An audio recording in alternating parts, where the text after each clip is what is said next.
We believe that the struggle for peace and democratic rights will very soon lead to a new political alignment in our country.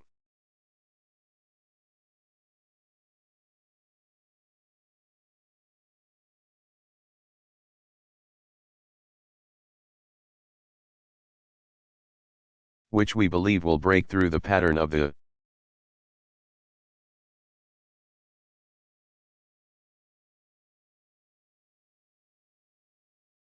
two-party system and establish a new People's Party, a coalition which we would support.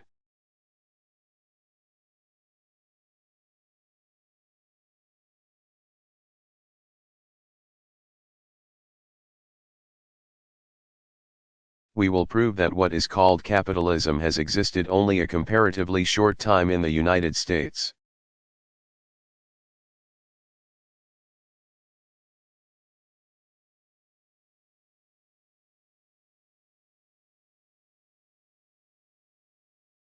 Less than 2 centuries, and it is not identical with government.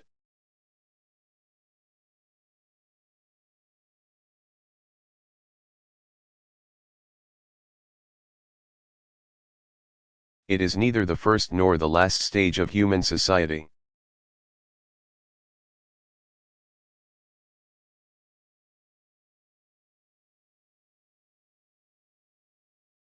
Only those who profit by it consider it the alpha and omega, the best of all possible conclusions.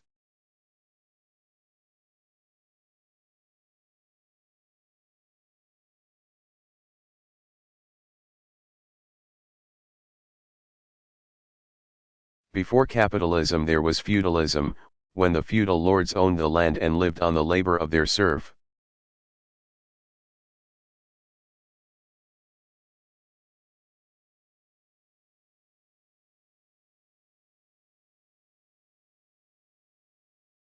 Before that there were chattel slavery, barbarism.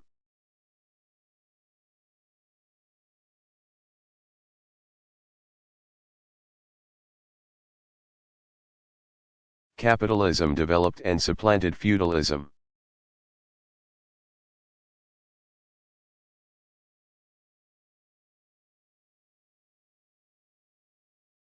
With the advent of power-operated mass production machinery, it expanded rapidly.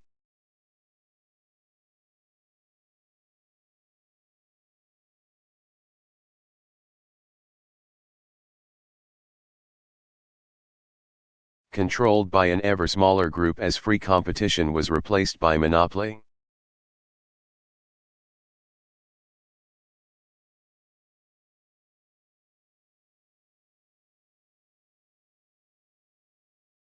When we speak of abolishing capitalism, we do not mean of course to abolish the rich natural resources of our country.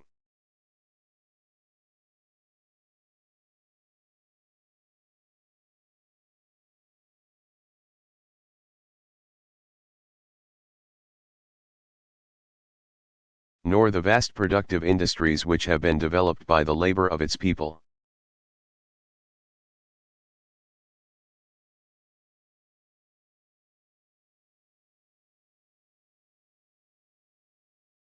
We will prove that we mean abolishing the private ownership of the basic means of production and the profit-making system it engenders.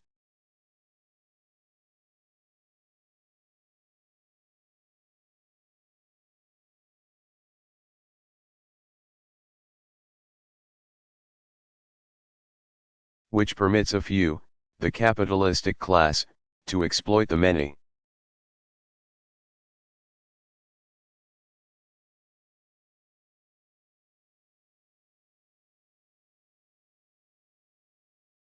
We mean that the natural resources, and the mines, mills, factories, railroads,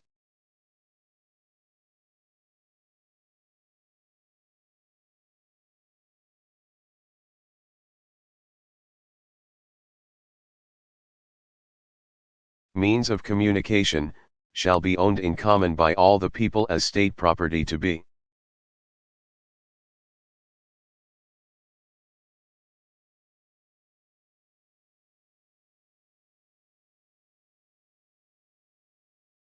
Administered by a government representing the working class, as well as all other people.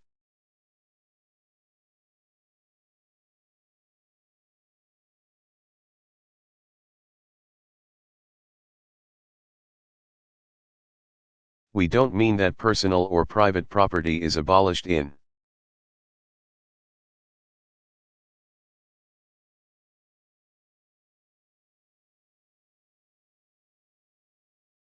those things which are the result of saving or for personal use.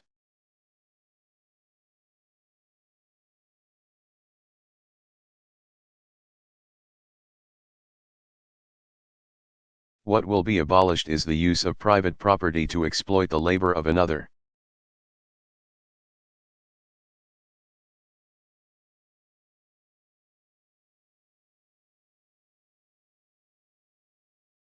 For example, in a socialistic society the principle applied would be from each.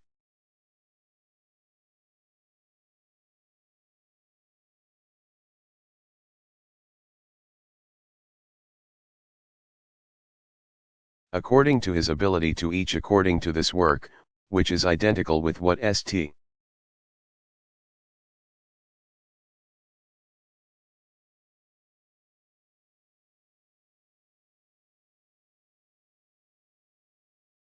Paul said to the Thessalonians, that if any would not work, neither should he eat.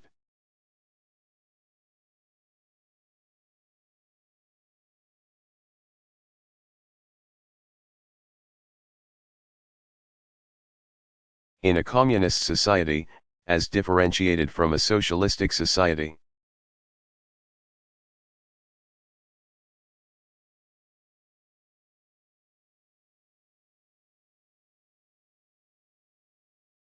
when an abundance of everything needed for human life, development, and comfort is assured,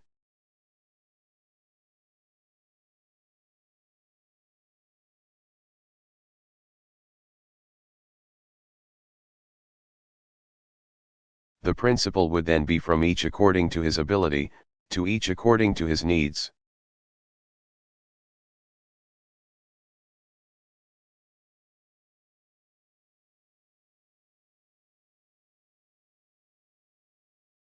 This will be communism, the fulfillment, we believe,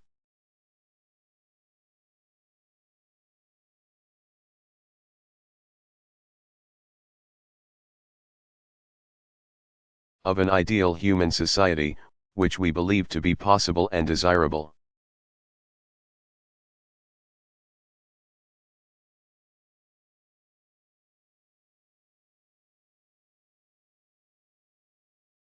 In answer as to how we expect socialism will be brought about, in contradiction to the theory of force and violence,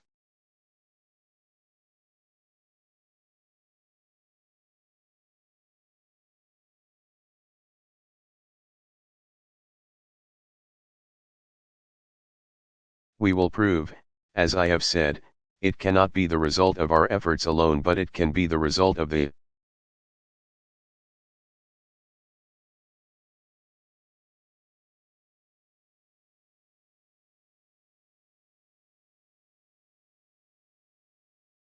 action of the majority of the people of the United States when they are ready and willing to make such a change.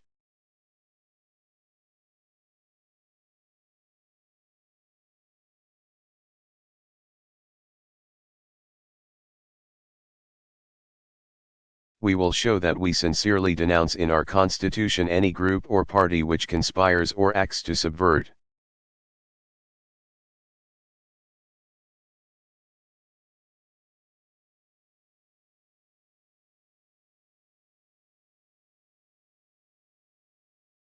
undermine, weaken, or overthrow any or all institutions of American democracy through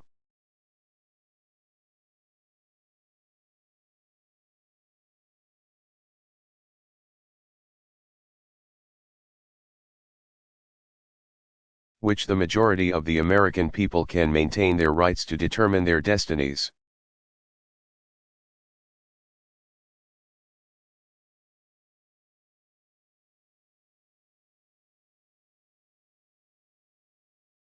In relation to a future hypothetical situation in the United States where an entrenched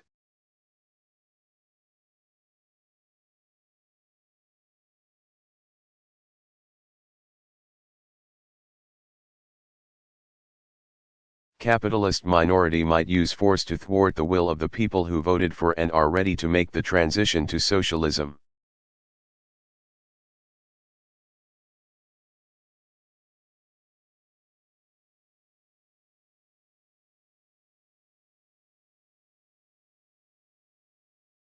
This would be tyranny, and we would take the position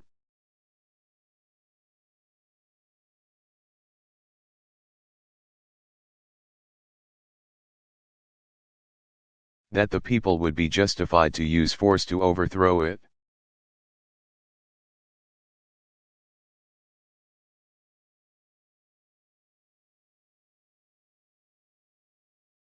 Just like our own government called upon the people of Nazi Germany and Fascist Italy to overthrow the rule of terror against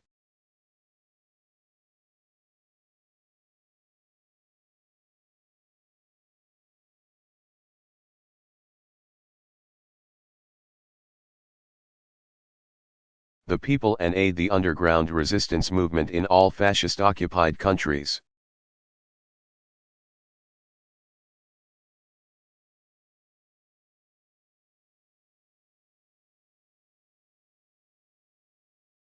The communist position is that those who favored slavocracy opposed the abolition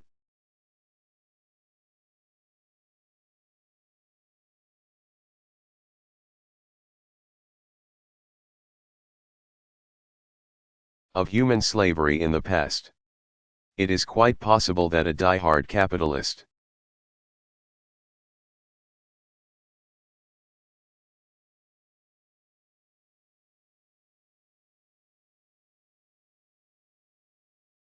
minority might oppose the abolition of the capitalist profit system in the future.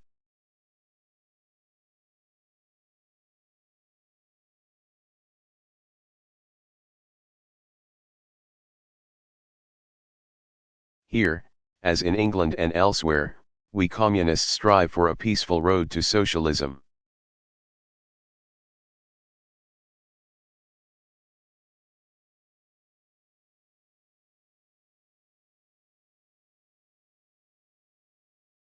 We will show that we would do everything in our power to prevent the use of force and violence in establishing socialism.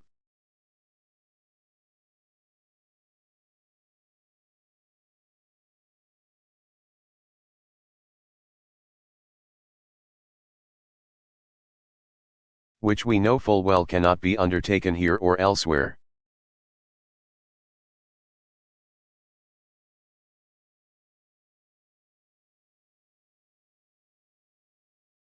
Unless it has the support of the majority of the people.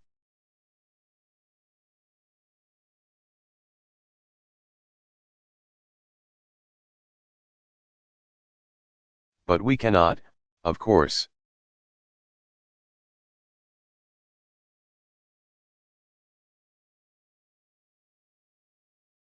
guarantee that the enemies of the people will accept the decision of the people to move to socialism.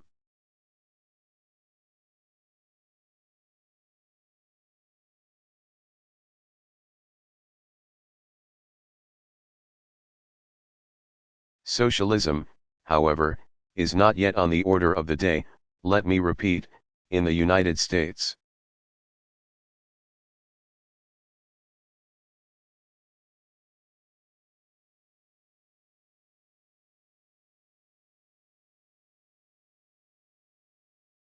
The immediate political program of our party, we will prove, is anti-war and anti-fascist.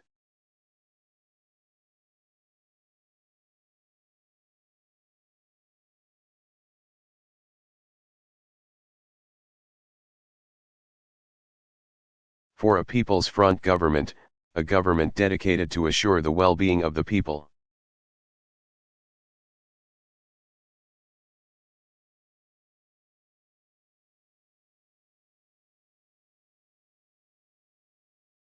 What will take place after that along the road to socialism in the United States of America is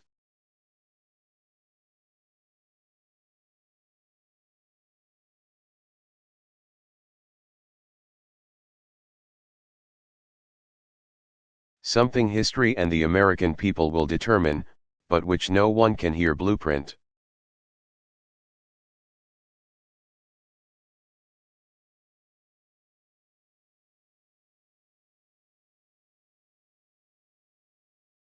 This brings me now to my concluding remarks.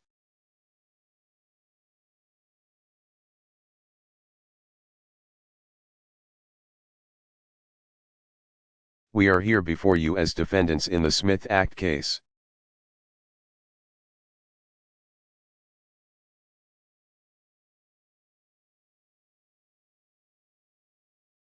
We will prove to you that we are not conspirators, but that we are animated and united by common ideals and aspirations.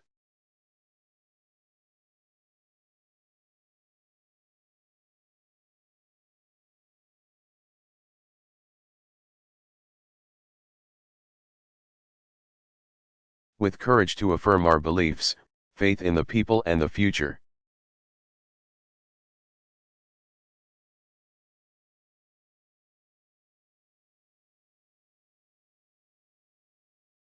And a willingness to sacrifice for a better world, which we are confident is in birth.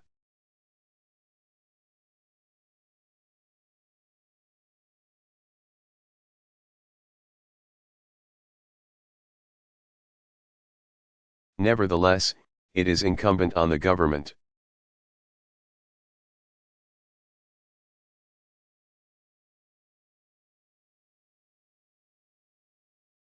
regardless of our ideological unity, to deal with us as individuals, and not to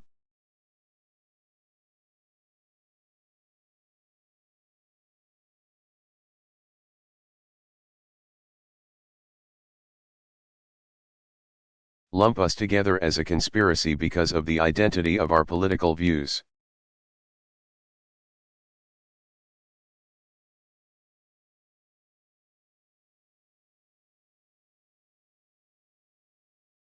We will try to bring you a true and accurate picture of who we are, what our lives have been, what we say and mean.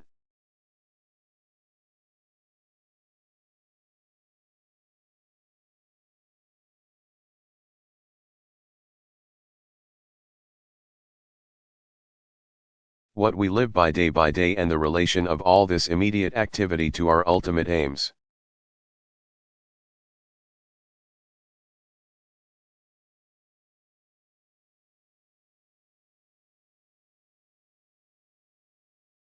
We will try to present to you during this trial our theories and work, our program.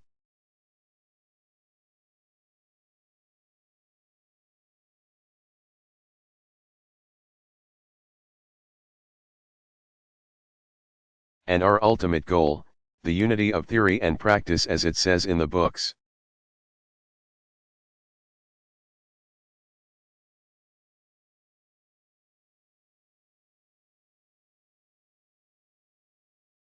We will not do this in a classroom atmosphere, but so that you can understand us.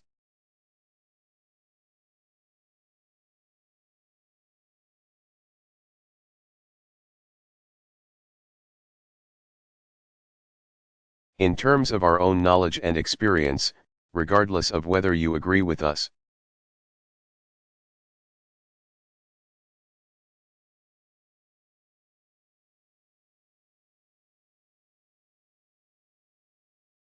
We expect to convince you that we are within our established constitutional rights to advocate change and progress.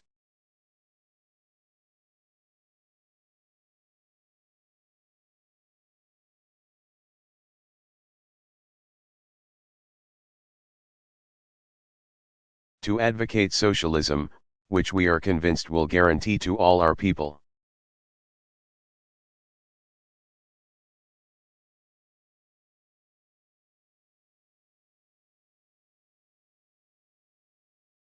in our great and beautiful country the rights of life, liberty, and the pursuit of happiness.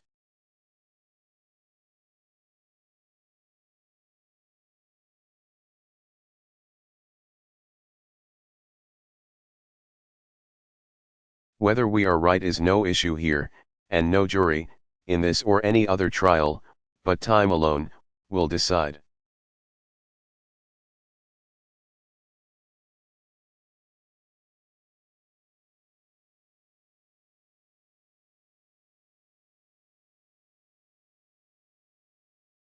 Let none of us forget, especially in this trial in dealing with new ideas and proposals for social change.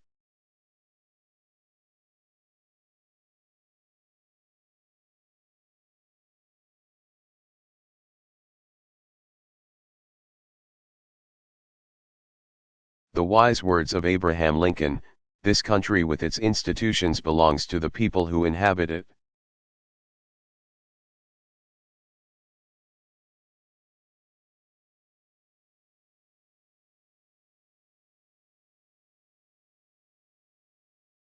We are asking you to decide this case on the evidence, or, more correctly, may I say,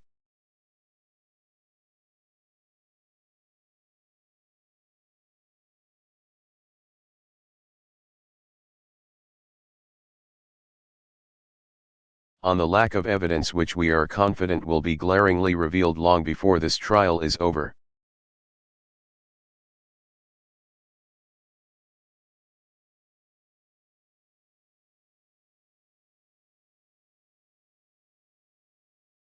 To decide this case on the exact issues, regardless of fear or favor or the hysteria.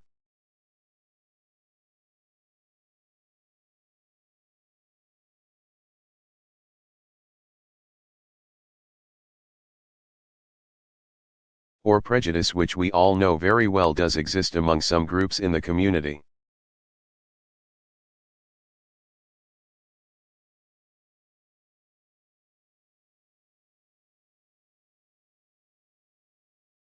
We ask you to keep your minds open until all the evidence, including our own, is before you.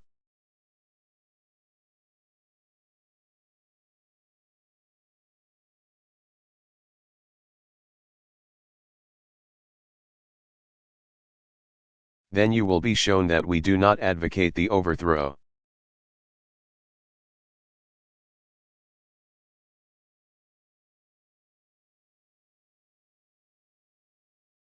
of the government of the United States by force and violence.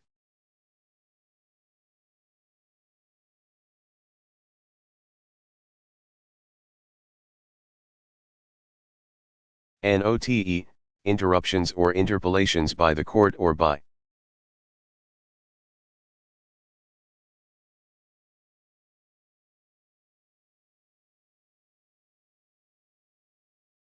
the government prosecutors are indicated by a line of asterisks.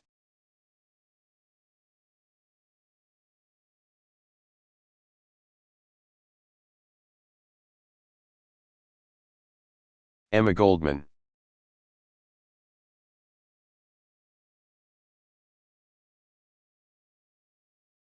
Address to the jury.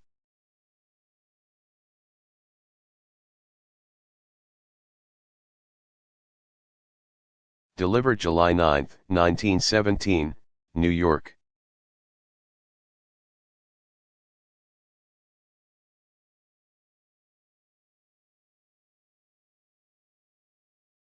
Gentlemen of the jury.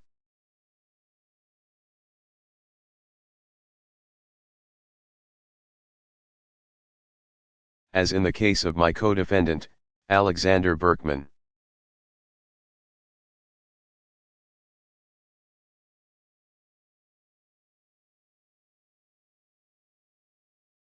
This is also the first time in my life I have ever addressed a jury.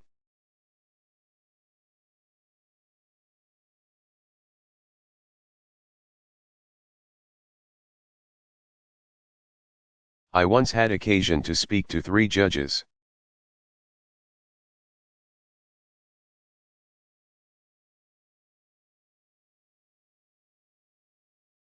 On the day after our arrest it was give out by the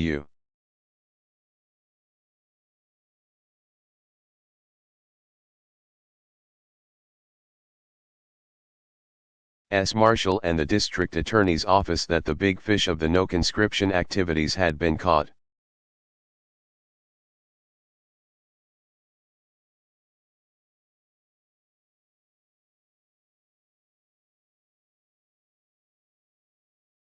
And that there would be no more troublemakers and disturbers to interfere with the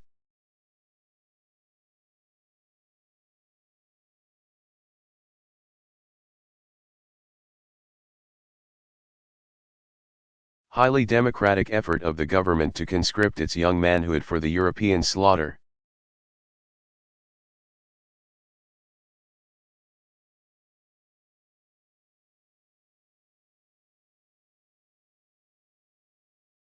What a pity that the faithful servants of the government, personified in the U.S. Marshal and the District Attorney,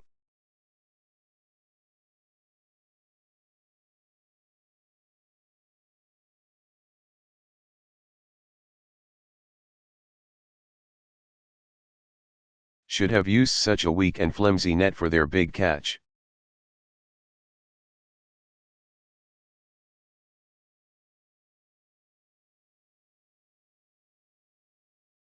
The moment the anglers pulled their heavily laden net ashore,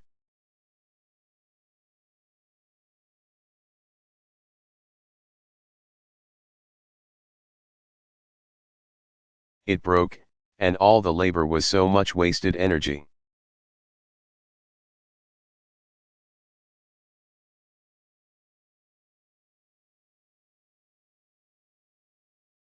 The methods employed by Marshal McCarthy and his hosts of heroic warriors.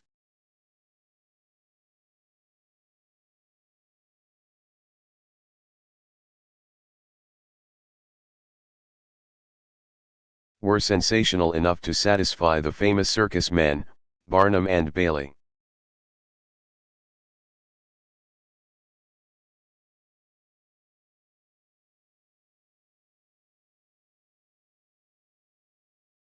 A dozen or more heroes dashing up 2 flights of stairs, prepared to stake their lives for their country.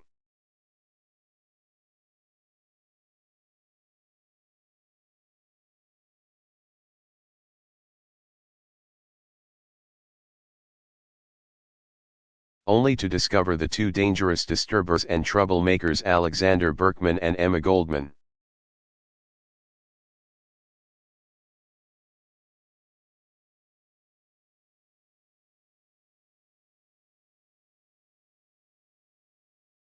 In their separate offices, quietly at work at their desks, wielding not a sword, nor a gun or a bomb.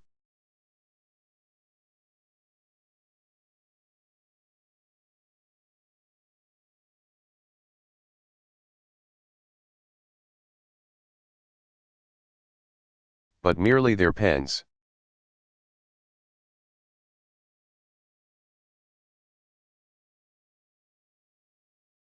Verily, it required courage to catch such big fish.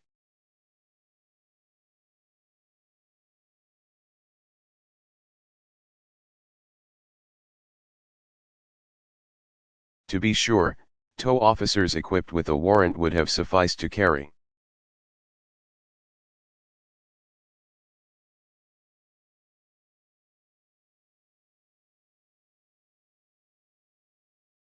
Out the business of arresting the defendants Alexander Berkman and Emma Goldman.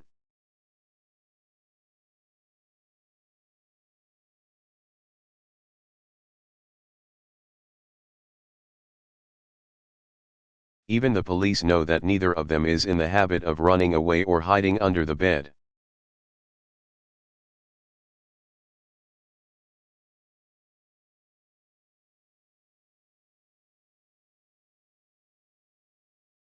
But the farce comedy had to be properly staged if the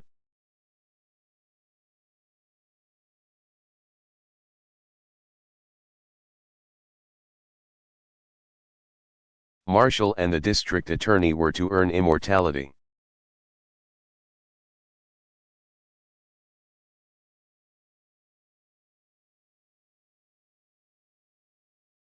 Hence the sensational arrest. Hence, also,